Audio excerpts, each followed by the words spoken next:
This is Monster Week, only on Animal Planet.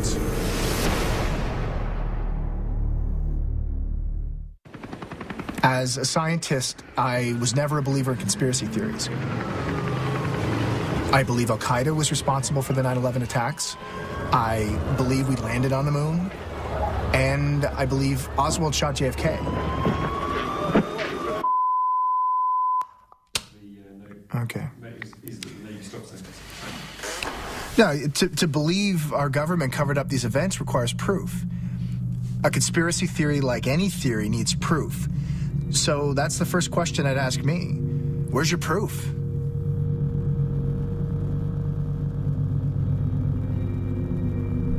In 1997, scientists from NOAA recorded a sound in the deep Pacific. It's thought to be organic in nature and has never been identified. It's called the bloop. In the early 2000s, it was proved that the Navy beached whales while testing sonar weapons. For years, the Navy denied that they were responsible for these beachings. These are facts. And in some of the incidents, there were reports of something else washing up with the whales. In 2004, two boys were the first to arrive on a mass whale beaching in Washington State. They captured it on a cell phone. The boys claim they saw something that day. They claim they saw a body.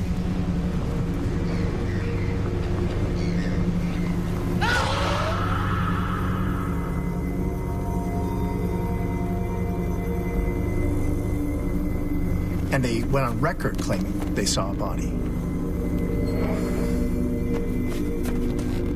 That official record was later changed, and the Navy took the remains of what the boys found. I know this because I was part of the team investigating that beaching and what the Navy did that day. And I believe I know what it is that they took.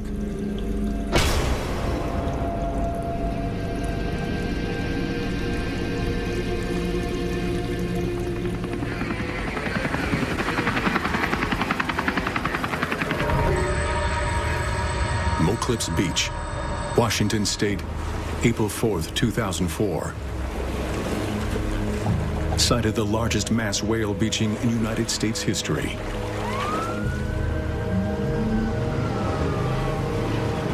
A Seattle-based research team from the National Oceanic and Atmospheric Administration is quickly on the scene to investigate the cause of the mass beaching. Heading the research was respected marine biologist Dr. Brian McCormick. In 2000, McCormick had published a landmark study that linked mass whale beachings to experimental Navy sonar weapons testing. It led to the program's suspension that same year.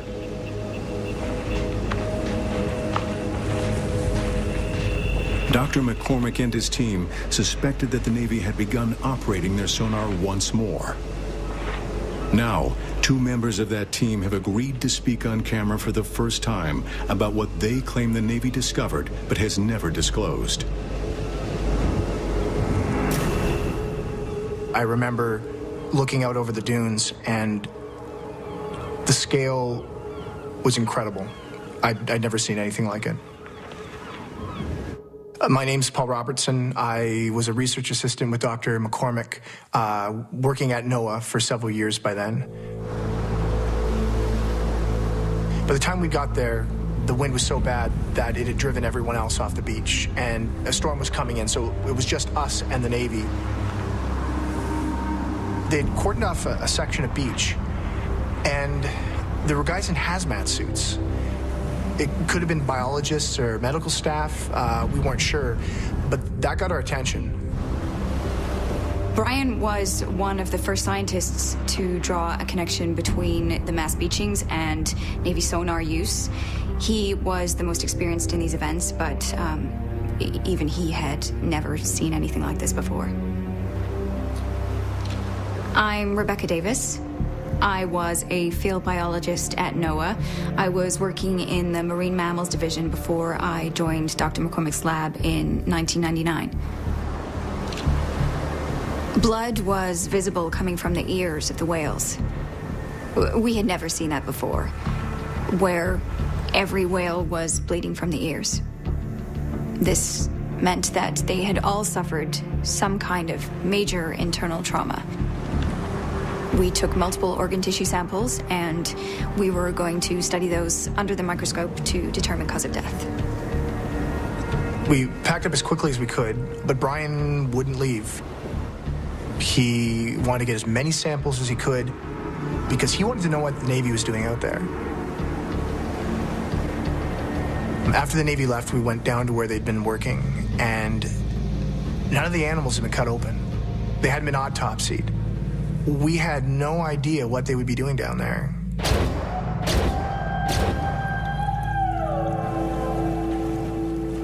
In prior beachings where the Navy was implicated, the NOAA team found whales that had died from suffocation injuries. It is believed the loud sound of the Navy's sonar scared the whales into the shallows where they stranded themselves. Without water to support their massive weight, the whales' internal organs collapsed, slowly suffocating them. That's what the NOAA team expected to find in the autopsy remains. Signs of internal organ collapse. They found something else instead. When we looked at the samples, we expected to see evidence of trauma. The bleeding from the ears indicated as much. What we were not prepared for was the extent. The internal organs hadn't collapsed. What we were seeing was consistent with blunt force trauma. There were circular lesions on the samples, clear evidence of damage, and these were in every sample that we'd taken. Brian had an immediate theory: infrasound. Very powerful, ultra-low frequency sound waves that could theoretically be weaponized and potentially be used to devastating effect. They would slam into living tissue with incredible speed and incredible force. Those slides showed evidence of catastrophic impact injury that we believed was caused by a new kind of Navy sonar. A sonic blast that did more than just scare whales into the shallows. This sonar seemed to kill them. Well, Brian realized that we didn't need the tissue to test our theory. We have, NOAA has these arrays that record audio, marine life, seismic activity, and one of these buoys was very close by. So we know it was likely that we had recorded the whole event. The sonar blast, the whale reactions, everything. Well, first there was the sound of the whale vocalizations, which we expected. And then there was what we now understand to be the priming of the sonar weapon.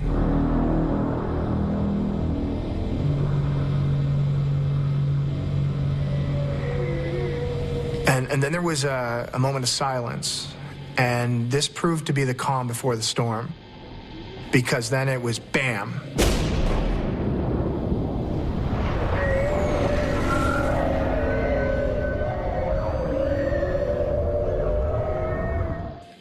It was pretty awful to listen to.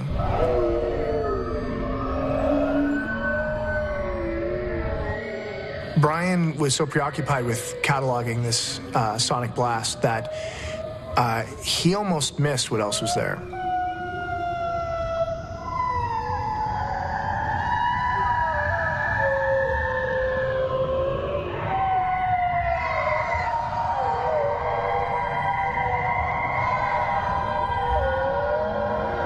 There was another sound on the recording, an animal call, and we realized that this was a bloop signature, the same creature that NOAA had recorded back in 1997, but in this case, our recording was much longer. It was the most complex, intricate animal call I'd ever heard, and we had no idea what had made the sound.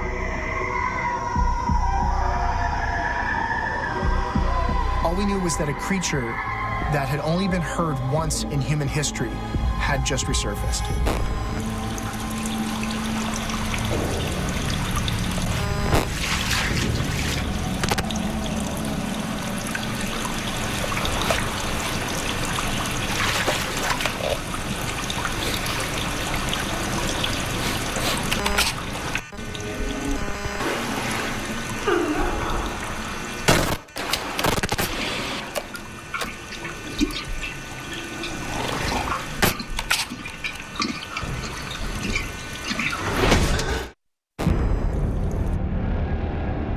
I've seen the footage that was supposedly taken in Beaufort. I don't know if that particular video is real or not. It doesn't really matter. The Navy keeps a tight grip on all classified information, but even they've come to realize that no matter what they do to prevent it, there will be occasional leaks.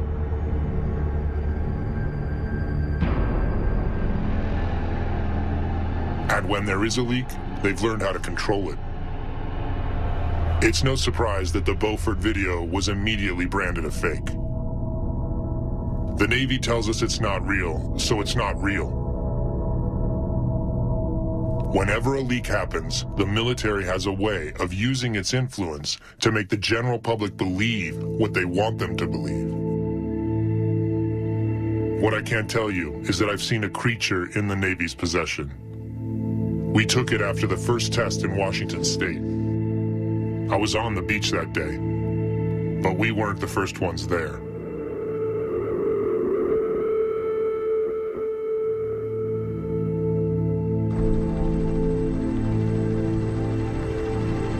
In the months following the stranding in Washington State, the NOAA team responded to a sharp increase in mass beachings along both American coasts.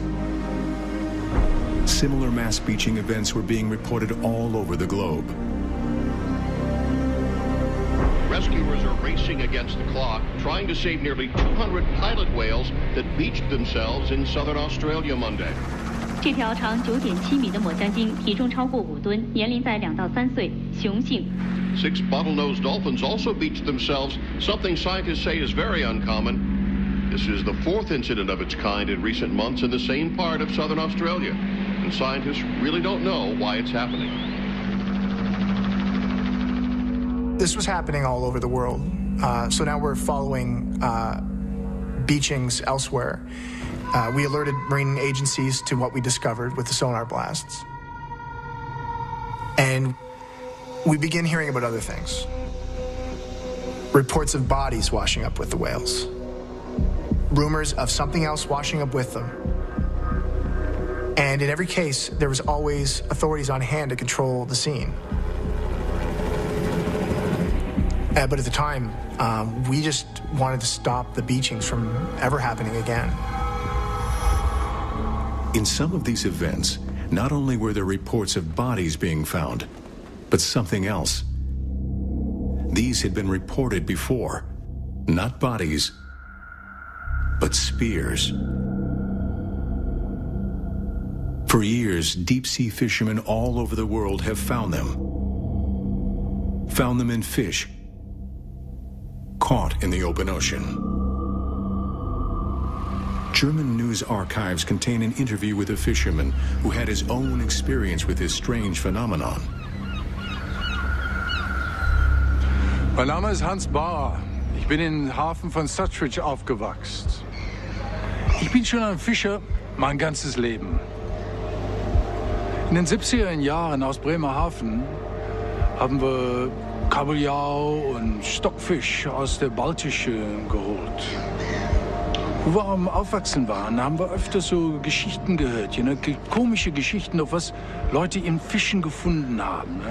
Bloß, ich kam nicht daran. Ich musste warten, bis ich wirklich auf Tiefwasser in dem Bernhole war. Und da haben wir gefischt und da wurde ich plötzlich selbstbewusst darauf. Da haben wir gesehen, tote Fische. Fische mit Speeren in den Seiten. Davon habe ich schon viele gesehen. Auf einen Trip habe ich meine Kamera mitgebracht. Ich wollte Fotografien machen vom Walfischen für meinen Sohn. Auf denselben Trip, wo wir die Netze da rausbrachten. in einem Netz, da war was, hat sich so komisch bewegt und als wenn es so rausklettern wollte. Und ich bin ganz schnell gegangen, habe meine Kamera geholt und ich habe das Bild genommen. Ich glaube, hier ist was die Speere macht. Ich glaube, wir stören hier jemands Fischgebiet. We petitioned the Department of Defense for information, and we sought injunctions against the Navy, but it didn't get us anywhere. The Navy claimed that they were merely studying the anomalies, that they weren't the cause of them. We continued to build profiles of these events, and we went over the one thing we did have, which was the recording. We listened to and analyzed this recording, I don't know how many times, and we made comparisons with whales and dolphins. But this thing, to our ears, sounded much more intricate, much more advanced. And we thought we had a reasonable chance to crack the code, but it was still beyond us. We needed help. My name is Dr. Rodney Webster. I'm currently at the University of South Florida. I specialize in animal communications. I focus mainly on the field of cetacean vocalizations, dolphins and whales. A lot of what I do in my work is I search for signifiers, which are, particular sounds to which you can attach a meaning or a mood. You and I would refer to them as words. So they're words for dolphins. What's so interesting about the 2004 recording is that I could identify literally hundreds of signifiers and arrange these into recognizable patterns. We had not gathered this kind of information in the previous 30 years of studying dolphins and whales. But that wasn't all that Dr. Webster found in their recording. I noticed that there were some pitch changes in the bloop at certain parts of the recording, so I ran a spectrogram analysis of the data and in the frequencies that were above the range of human hearing, and this is what I found. This is it at original speed, with the whale sounds removed. I then slowed the recording down into the range of human hearing. Here it is at 1/3 of its original speed.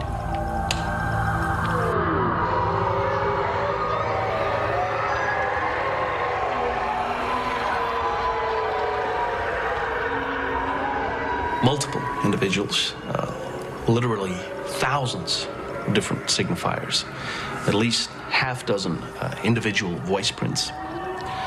So what you see here is language. They're talking to one another.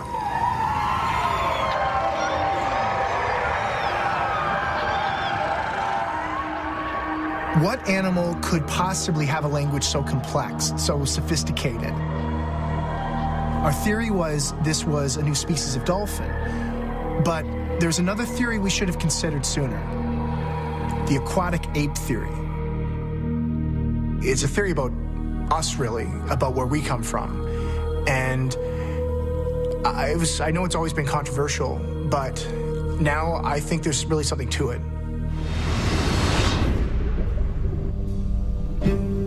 Why are we so different from other terrestrial animals? According to the theory, it's because there was a time when early humans spent much of their lives in the sea. And the traits that make us so different from other land animals are a legacy from this period. We can control our breathing like marine mammals and hold our breath longer than any other land animal.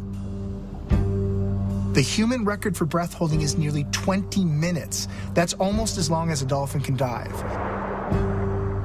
Compared to our closest relatives, the apes, we have a much more flexible spine, and we have partial webbing between our fingers and toes that they don't have. These are features for an aquatic environment. Why have them unless to help us swim?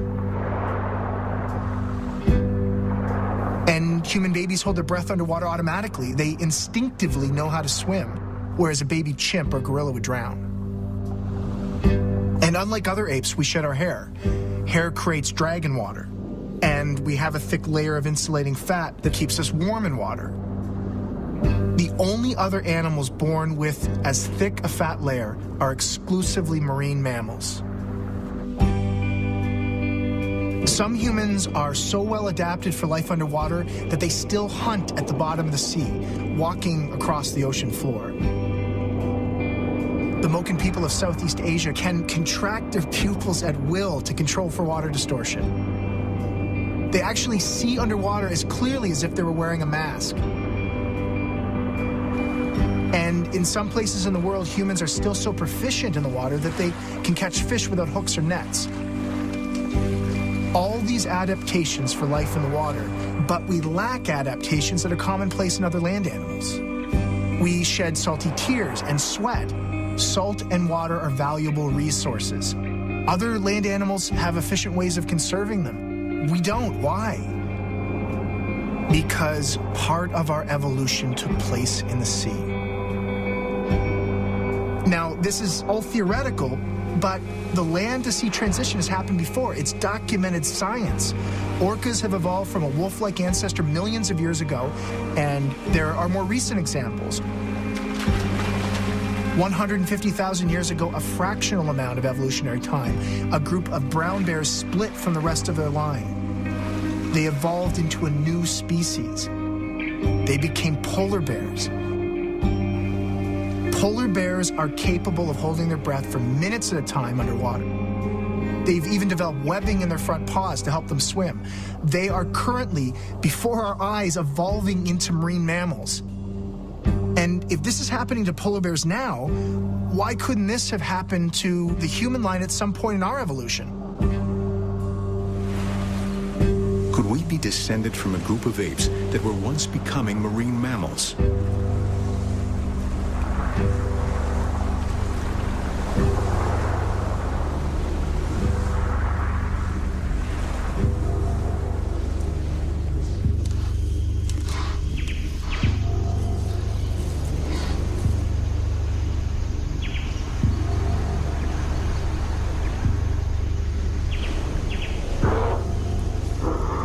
Some scientists believe our ancestors left the forest for the sea.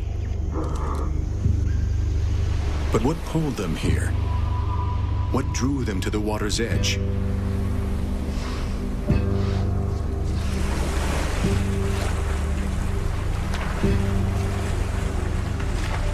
It was food.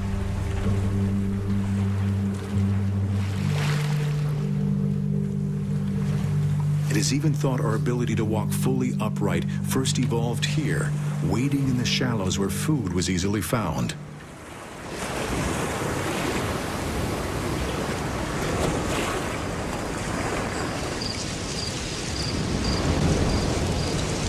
The trees had been our cradle, but now we would be shaped by the sea.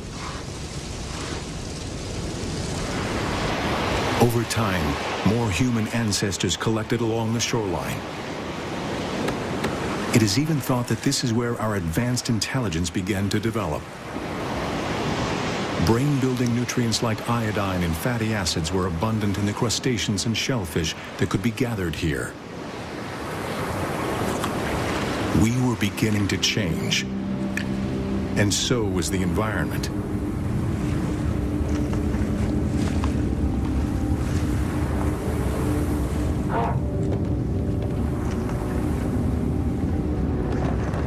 Earthquakes, volcanic activity along the coast. The East African coast would soon be flooded over by a rising sea. Some of our ancestors pulled inland, retaining some of the features they'd adapted during this aquatic period of their evolution. Others went in a different direction.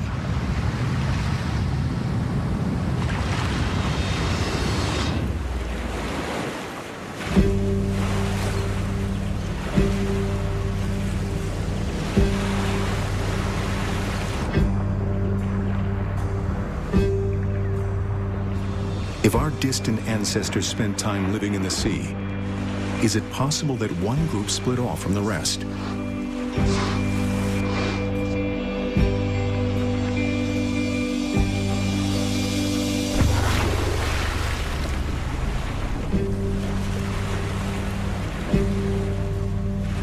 And rather than retreating from the water, did they go deeper in.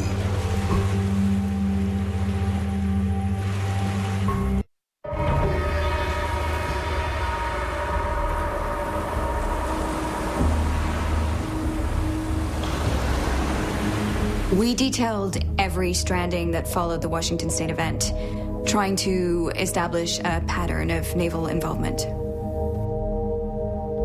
If we could prove that this was a new species being affected, we figured that this might give us leverage, that we could compel the Navy to divulge what they're doing and possibly stop it. We had strong circumstantial evidence, but we would need more, and that's what the South African beaching gave us. What made this beaching stand out was that our South African colleagues had made a recording of their own.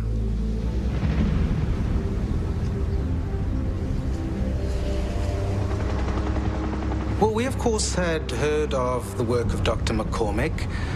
We'd heard the reports linking large-scale beachings to sonic events. And we'd also heard the rumors that such an event may have affected a species as yet unidentified to science. And of course, we'd heard of the bloop recording. My name is Dr. Gavin Dittmar. I am the head of acoustic research at the Marine Biology Research Center at the University of Cape Town. We had an underwater array just about a kilometer off the tip of Cape Town. And this was part of a research program to monitor whale populations at certain times of the year. That's why we contacted Dr. McCormick. We now believed that we had found the same thing.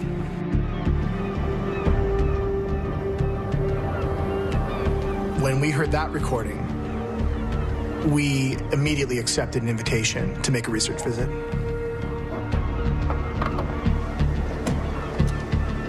We arrived about 40 hours after the event.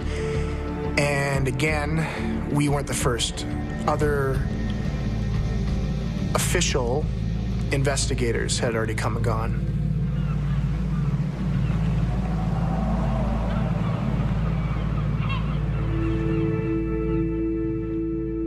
The South African beaching was the biggest since the Washington State event, and here again, we were seeing the exact same patterns of sonic trauma.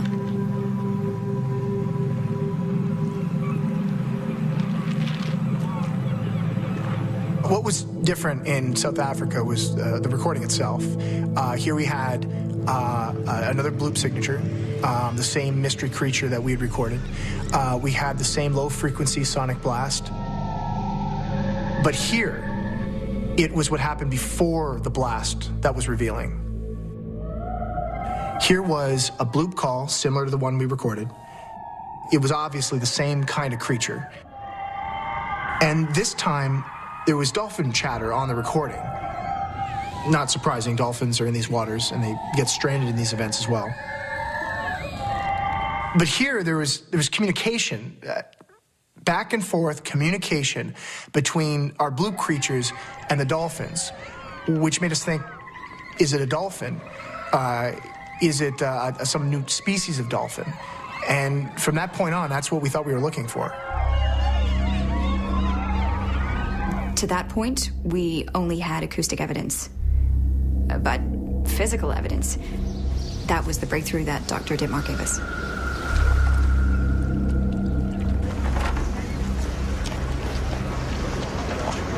It's a great white shark. It's not the shark. It's what's in the shark.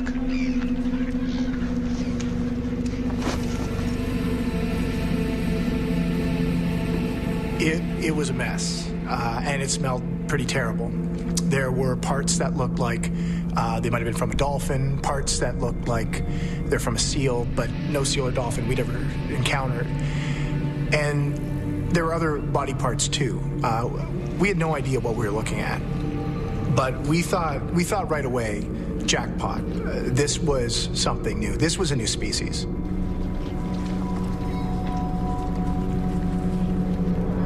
Well, There were puncture marks around the shark's gills and mouth, and I initially thought these might have been injuries sustained when it was gaffed to the side of the boat. But I probed one of them, and I found a stingray barb inside. Now, this could have come from a stingray defending itself. Sharks eat stingrays. Hammerheads do, tigers do, but not great whites. So I kept the barb. I thought it might be something I could publish in a journal or something. I just thought it was interesting.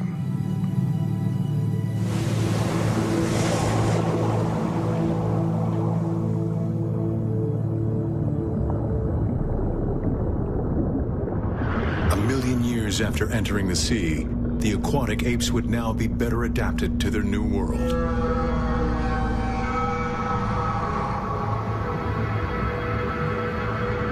They've lost most of their hair and can hold their breath for minutes at a time.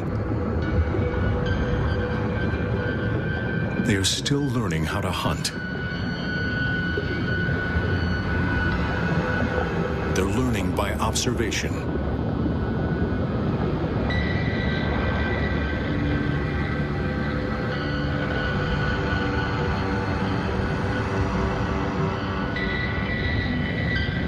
Unexpectedly, the dolphins scatter.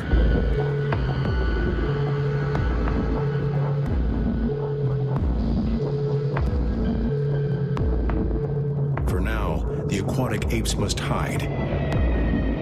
But eventually they will learn to defend themselves against the dangers present in their new world. You're watching Monster Week, only on Animal Planet.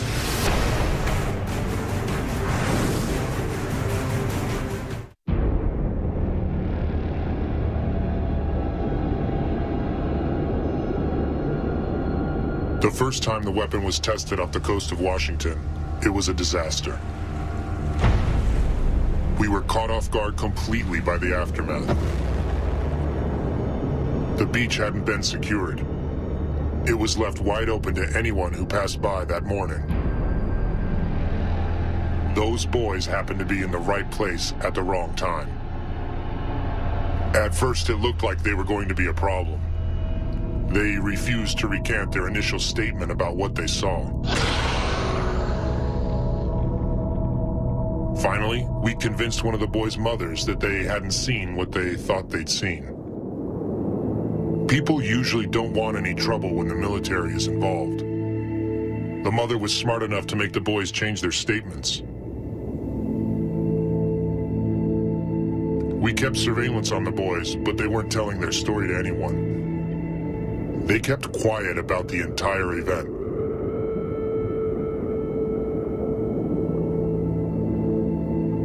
After that first test, we didn't leave any beaches unsecured again. We weren't going to let anyone else find anything.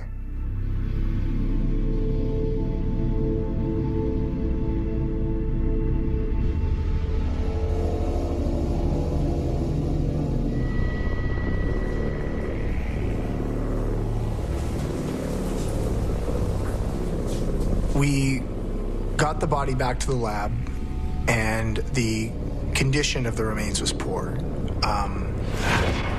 We recovered about 30% of the body, so it was going to be difficult to piece together.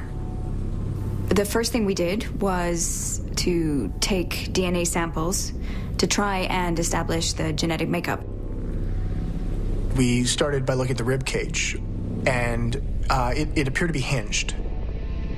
A collapsible rib cage is a feature of marine mammals who have evolved to dive. The tail fluke was the best preserved. And it looked a lot like a manatee's. We wondered if maybe that's what this could be, some relic population or undiscovered relative of this animal. We took an x-ray. There were bones in the tail fluke. Manatees don't have that. So we're thinking, what on earth is this? The skull was severely damaged. Half of it was missing. But one important piece that we did have was a partial forehead plate. This contained a hole that was not part of the damage. We presumed it was a blowhole. We made resin casts of the skull fragments and sent them to a forensic expert. Then we looked at the pelvis. There were remains of leg bones. Seals have leg bones, but their thigh bones are short. We could tell that the ones in our specimen were long. So this thing is not a seal, it's not a manatee, and although it talks to dolphins, it's not a dolphin, at least not from what we were seeing. So what else on Earth would be smart enough to communicate with dolphins? What else is out there?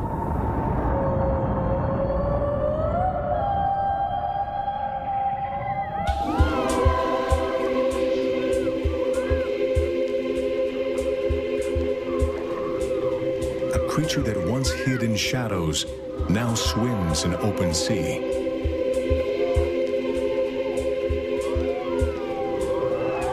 They are not alone here. They are bonded with another intelligent being. It is a bond of friendship. For now, they play together. In time, they will hunt together.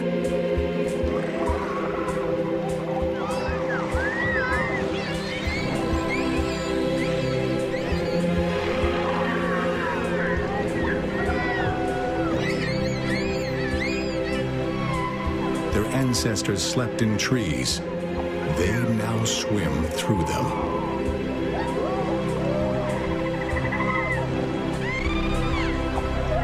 Soon, their transition would be complete. Like the dolphins, they would belong to the sea.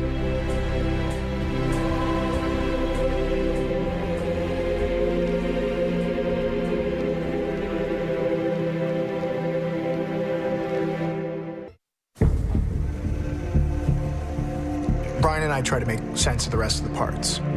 We had found a bone. It wasn't part of this animal. It had markings along it, and at the top it had a little notch carved out. We had no idea what to make of this, so we set it aside for further study. So I started working on the phalanges. Those are the bones that support the fin or flipper structure in a seal or a dolphin. It was clear that these bones couldn't be configured into either of those arrangements. We found something else. This animal had been affected by the naval sonar. The NOAA team was now certain the Navy was not only affecting whales with their tests, they were also affecting a new species. The creature's physiology gave deeper insights into its behavior. Although it was damaged in the shark attack, they discovered a large spleen. Large spleens are common features to marine mammals. It stores oxygen during deep dives. It's like having a built-in scuba tank inside them. The only reason to have this adaptation is to dive deep, to hunt for food.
Every time we found something new, a dozen more questions would pop up.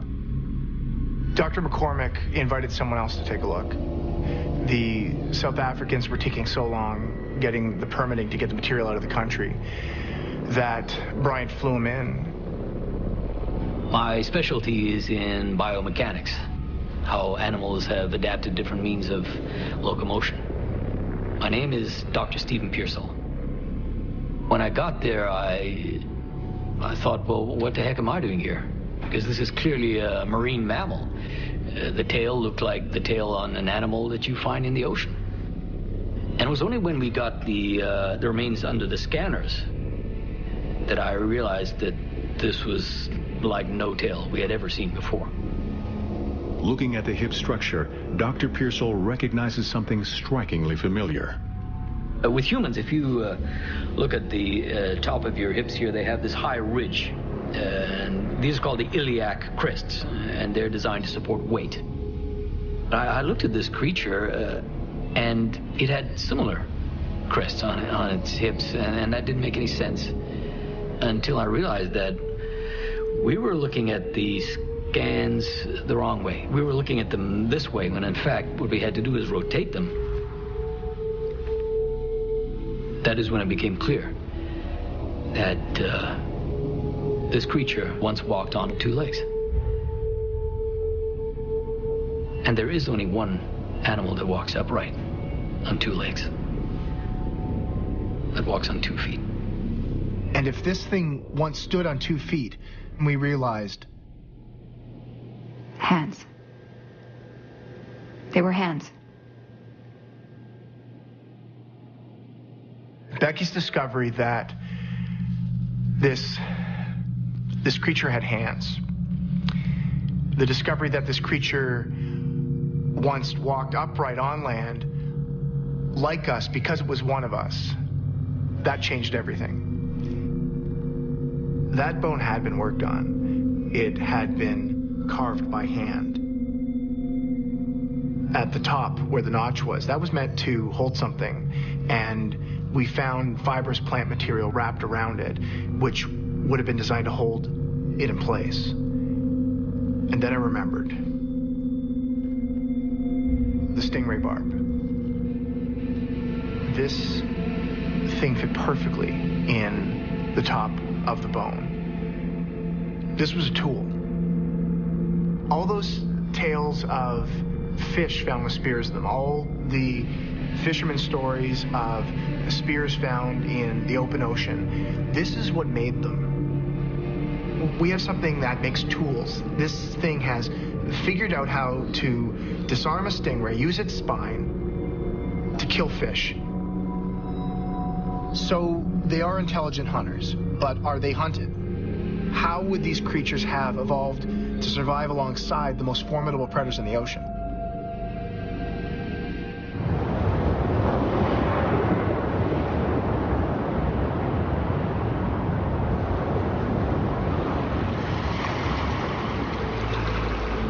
Land, covered in glaciers. Land must seem a cold and foreign place to them now.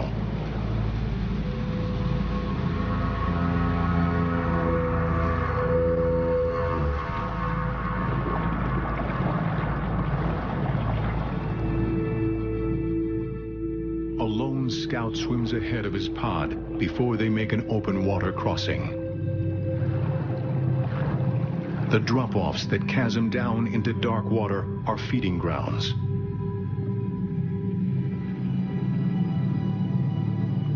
Whales gather here.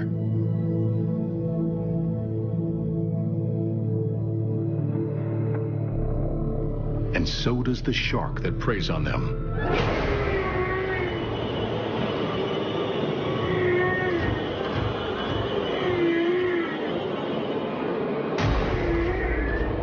Megalodon, a shark as big as a whale, a shark that ate whales.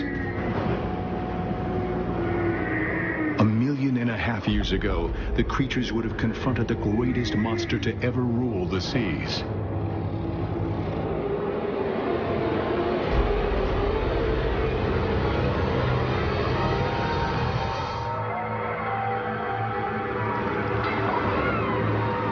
The pod travels with young. They must be protected at all costs.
The body was one of the most important anthropological finds, possibly one of the most important scientific discoveries in human history. This was an intelligent toolmaker with grasping hands, evolved from a primate ancestor, one that walked upright on land like us. If this creature is part of the human family tree, how human is it? I remember on the drive out to see the complete skull mold, I remember thinking how perfect it was. Here we were driving through some of the very land where our oldest ancestors had been discovered. And now we were about to meet a new one. Only this wasn't an ancestor. This was somebody still out there.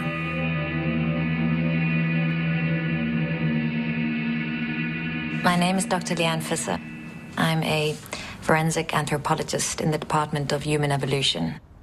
I reconstruct the appearance of an individual based on fragments of skull and other bones. A few characteristics immediately stood out. The skull had very large orbits, bigger than any fossil or modern human that I'd ever reconstructed. The eyes would be quite big, and large eyes are found in animals operating in low light. The next thing I noticed was evidence of a skull ridge. Such skull crests are found in some of our relatives, but not in modern humans. Apes have them, and they're also found in some of our early ancestors.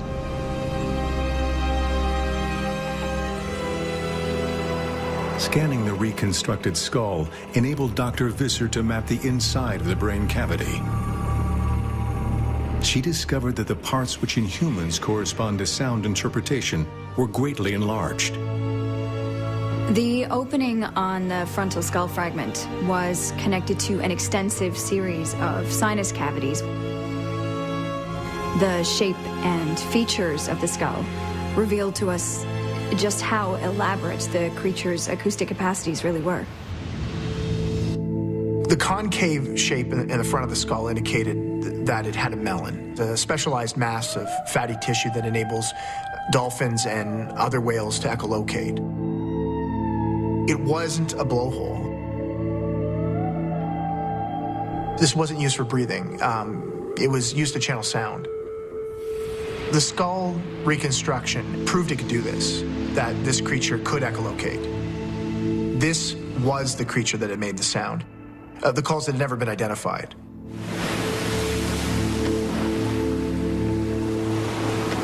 Echolocation, a form of biosonar.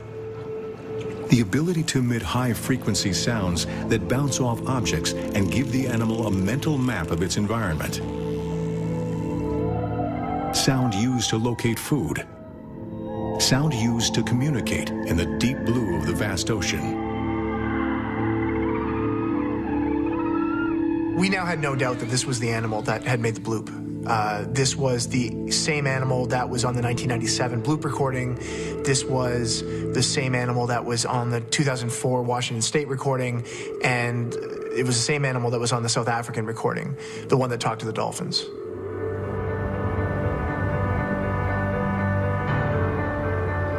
The creatures in the dolphins call to one another. Call one another to the hunt. The sardine run.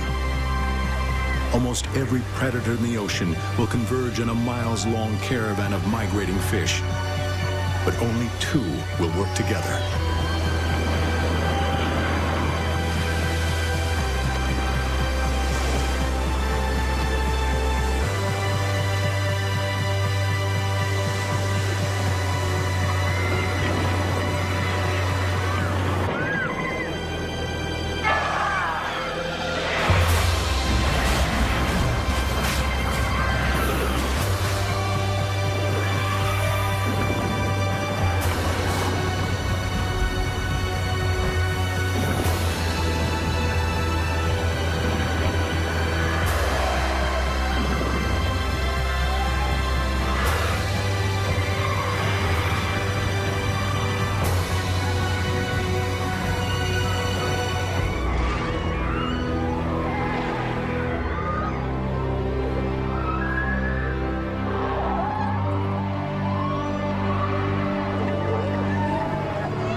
We had just found a creature of fable. I mean, that's what we were looking at. All of us had been wanting to say it for days, probably weeks. But scientists aren't supposed to believe in fairy tales. And what we were looking at was a mermaid. Monster Week continues next, only on Animal Planet.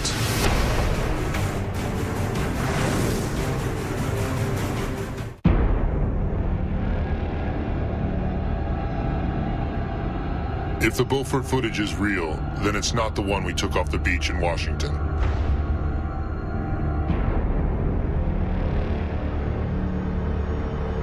That one was in no condition to be transported. I saw what those boys saw. I know what they'd reported to the Navy was accurate. How do you think people would respond if they knew we were killing an unknown species that was most likely the only surviving relative to humans? Look at how they continue to react to beached whales. If the public ever saw this creature, there would be an uproar.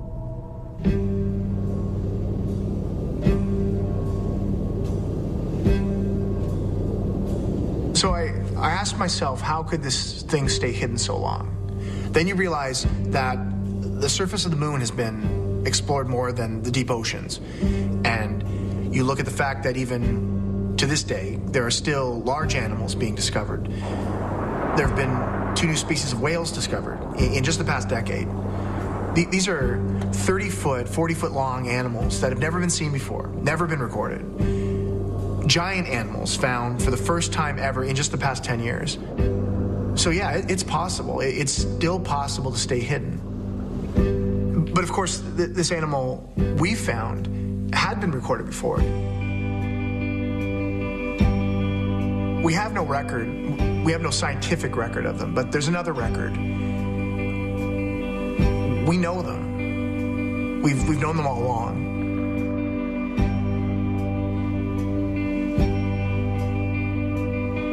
The accounts have been told by sailors the world over. The seafaring Greeks described them, as did the Vikings, as did the Chinese during their great period of maritime exploration. They are recorded in medieval manuscripts and even into the 19th century, when captains of whaling vessels spotted them swimming with pods of whales. Cultures from different continents, people that had no contact with one another, but all of them have stories describing the same mythic creature. Could it be these stories are more than myth? They were recorded in the logs of the voyages of both Christopher Columbus and Henry Hudson, who witnessed humanoid creatures with pale speckled bellies, dark blue backs, and paddle-shaped tails. Could these be accurate descriptions of what they saw? Could other historical evidence provide new insight, like these 16th century Italian drawings, once thought to be depictions of a human medical anomaly? These sketches may now tell a very different story.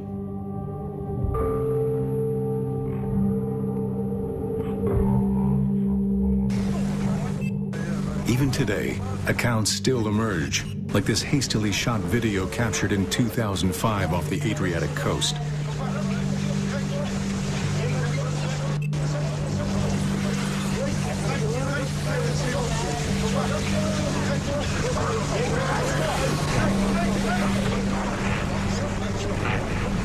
This most recent sighting comes from deep-sea fishermen.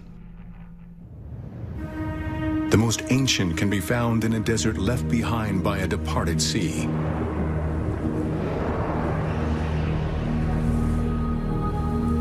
These sandstone caves once looked out over a tidal bay some 30,000 years ago. The water has receded, but the memory of the people who lived there remains, recorded in ancient paintings that cover the cave walls. Archaeologists believe these may be among the oldest mythic images ever made by man. Are they the projected dreams of early fishermen, imagining themselves with tails, swimming out to catch fish with spears and nets? Or are they something else?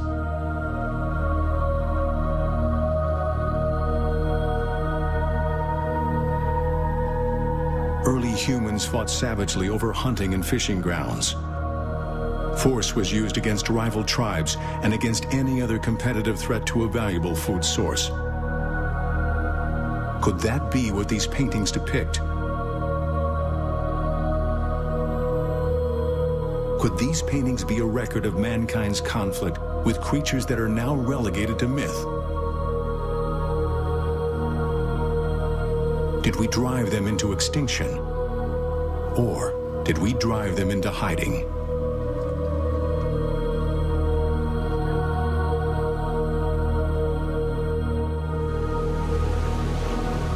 If they persisted, if they survived, they must have hidden somewhere. But where?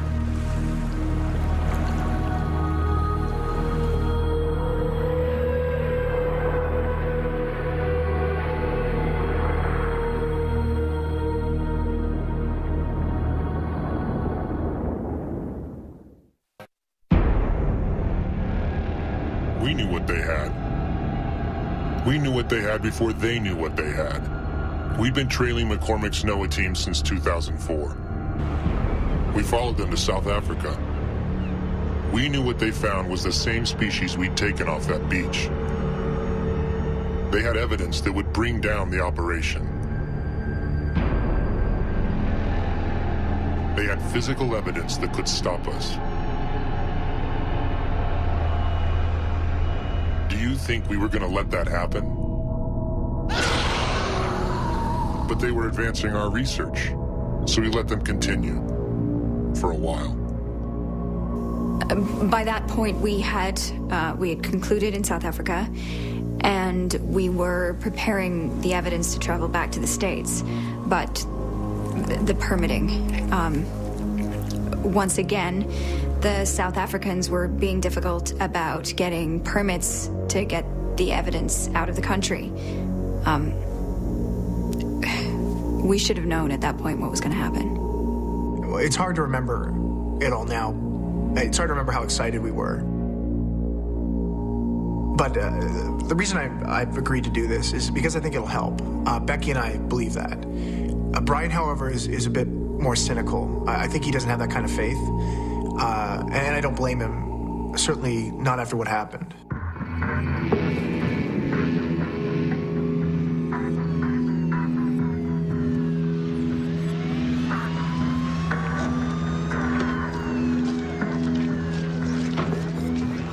What the hell's going on here?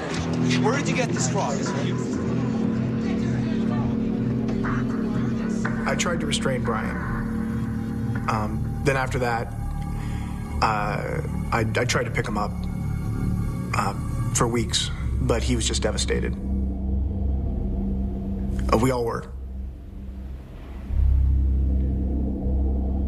The police confiscated everything. All the lab tests, all of the files, the skull reconstruction we'd brought back. And they took the body.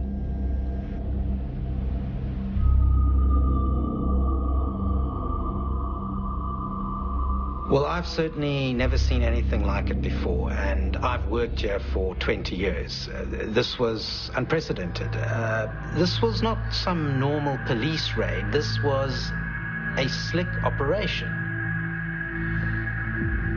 They came early in the morning when they knew no one would be around. They had all the right documentation. Confiscation of a discovery of national importance. I mean, I've never heard of that before. We knew who did it. I mean, we all know who is really behind it. The tests, the sonar tests. We prove this, and they have to stop the testing. They have to acknowledge that they have a sonar weapon. And who knows what else they'd have to acknowledge. All that we had left, the only thing that we had left that they hadn't seized were the bloop recordings. They couldn't take those. Those were already a matter of public record. We were so focused on everything that we'd lost that the government had taken that we didn't realize that everything we needed was in those recordings. The recordings would prove to be everything.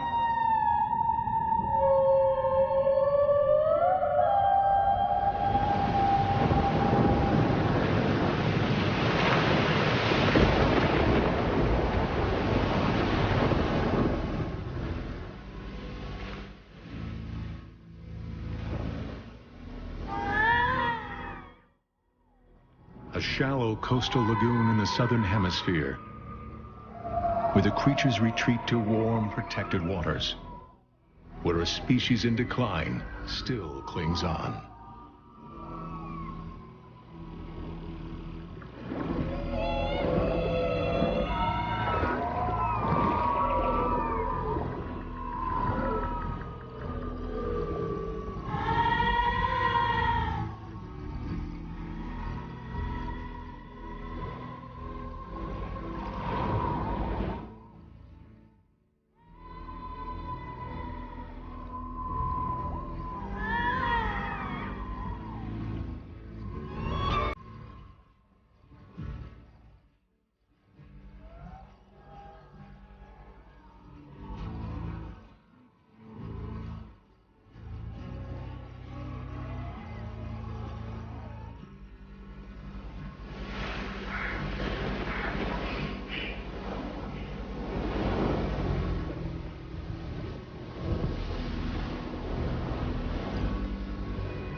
When we got back to the States, we were in shock.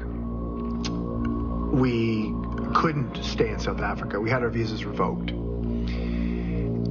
And When we got back to Washington, we lodged several protests with the American and South African governments. The South Africans eventually did respond. The DNA samples that they had confiscated from the university lab where they're being processed, they shared those with us. Because the DNA readings that came back were so close to human DNA, the lab that did the tests claimed that they'd been contaminated with human DNA. How else, they said, could the genetic profiles have been so similar? They discredited the results, and they destroyed the samples. The feeling was like something out of Orwell. This was Big Brother. They were rewriting history, basically writing this creature out of existence. And the question I asked myself is, why? Are they protecting their testing? Are they keeping the creatures for themselves? Are they testing the creatures? We don't know. We still don't know. All we had now was time. We just kept poring over it.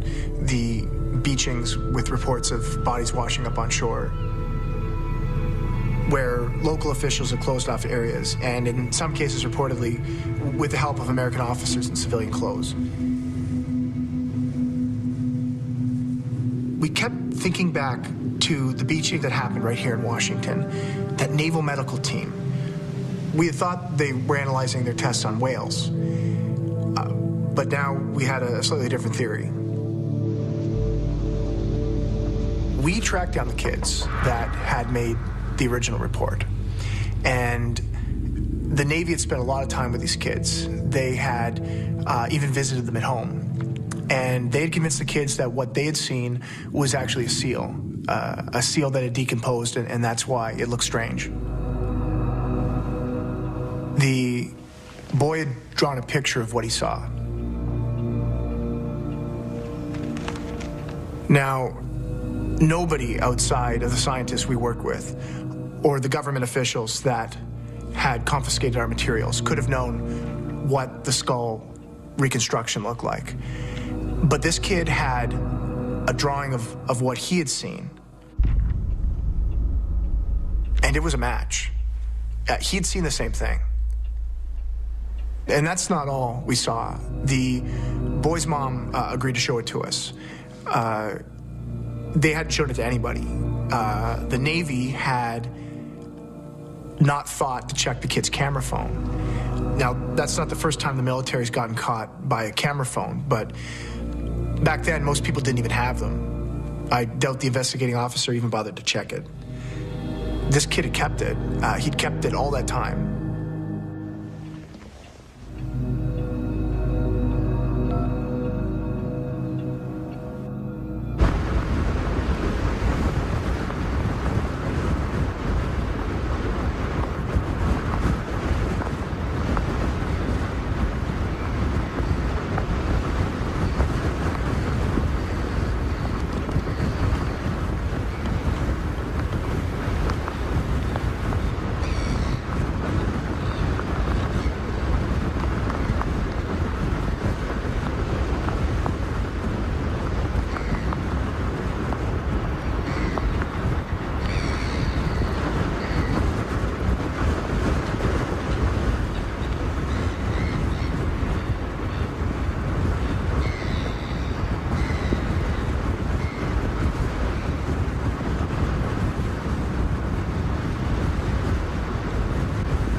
The first time I watched the video, I remember feeling a chill, and not from the shock of seeing it alive, but I remember thinking about the moments before the sonar blast, that this creature didn't stand a chance.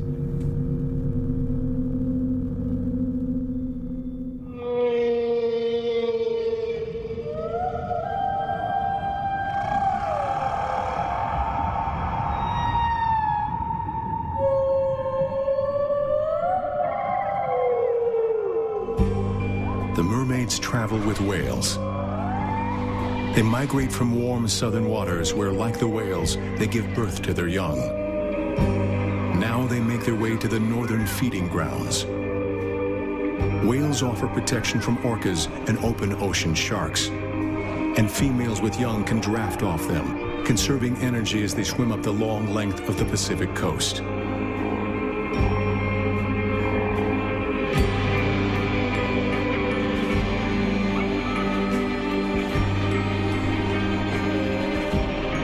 The deep ocean has been their last hiding place. But now, even here, there's no refuge. And whales cannot protect them from the new threats that are gathering. They swim through a stretch of water in the Pacific Northwest. U.S. Navy ships were also there that day. What happened to them next was captured on NOAA audio recordings.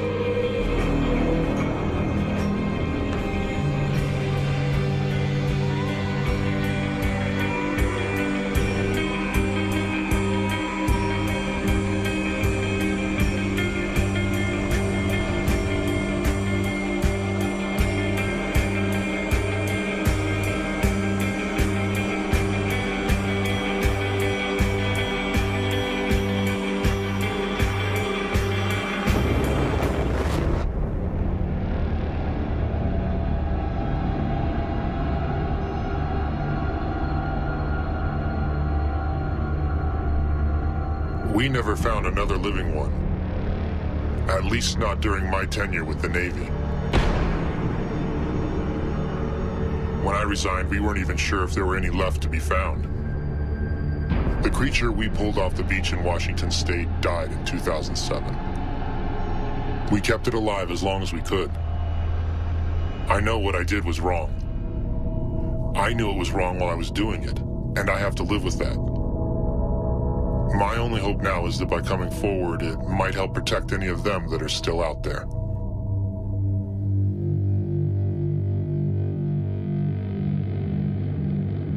We knew that they were washing up with the whales. What we found was that the beachings were happening along migratory routes. They didn't just associate with the whales. They migrated with them. We were going to try to make contact.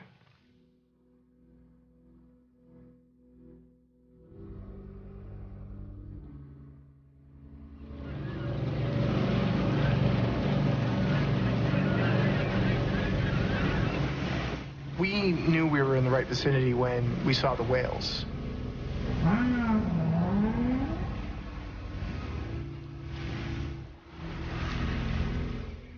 And we started the recording, and we waited to see if there was anything out there.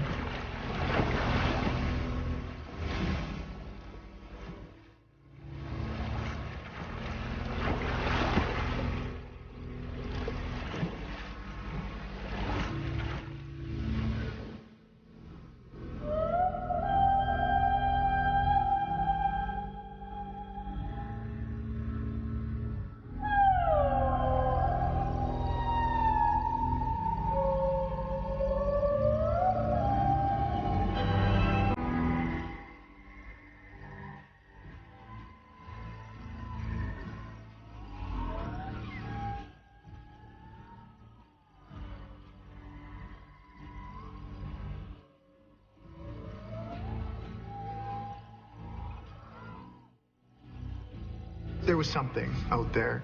Brian was certain he saw something. And I'm pretty sure I saw something too.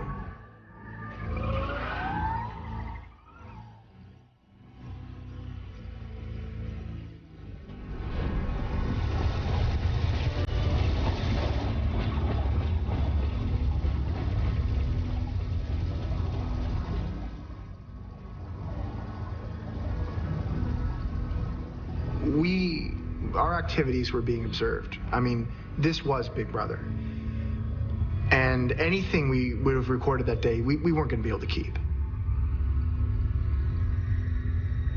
We were not going to get the story out that way.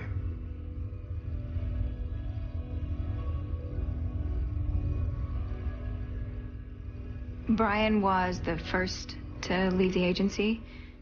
Paul and I left NOAA not long after that. I haven't spoken to Brian since he left. I believe he thinks that the only way to save them is to find them. But I don't think that anymore. And I don't think Paul does either. Brian had become consumed, and he'll follow that call to the ends of the earth. And he may very well find them. I know he's still looking. After that day, for me, I'm not sure I can help. And I'm not even so sure we should try. I started thinking of them as fellow beings. And the last time we lived alongside a fellow human species was Neanderthals.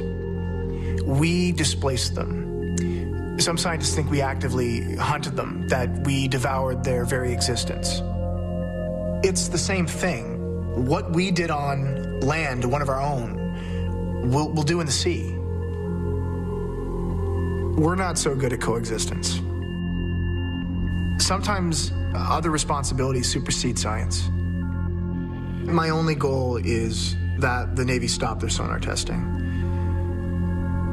That court inquiries open into their activities that then lead to court orders to stop it. Mermaids have persisted only because they can hide. And I hope they stay that way. I hope they stay hidden. I don't want to hunt them anymore because they don't want to be found. Well, forget what we're claiming. Forget the recordings that remain. Forget the sworn affidavits from other scientists. And forget our own cultural references of mermaids. There is another culture that remembers them. Nature doesn't lie, so look to nature. There are a few places left on Earth where wild dolphins will hunt with fishermen. They'll actually help humans catch fish. This happens in Brazil, in coastal West Africa, in Southeast Asia.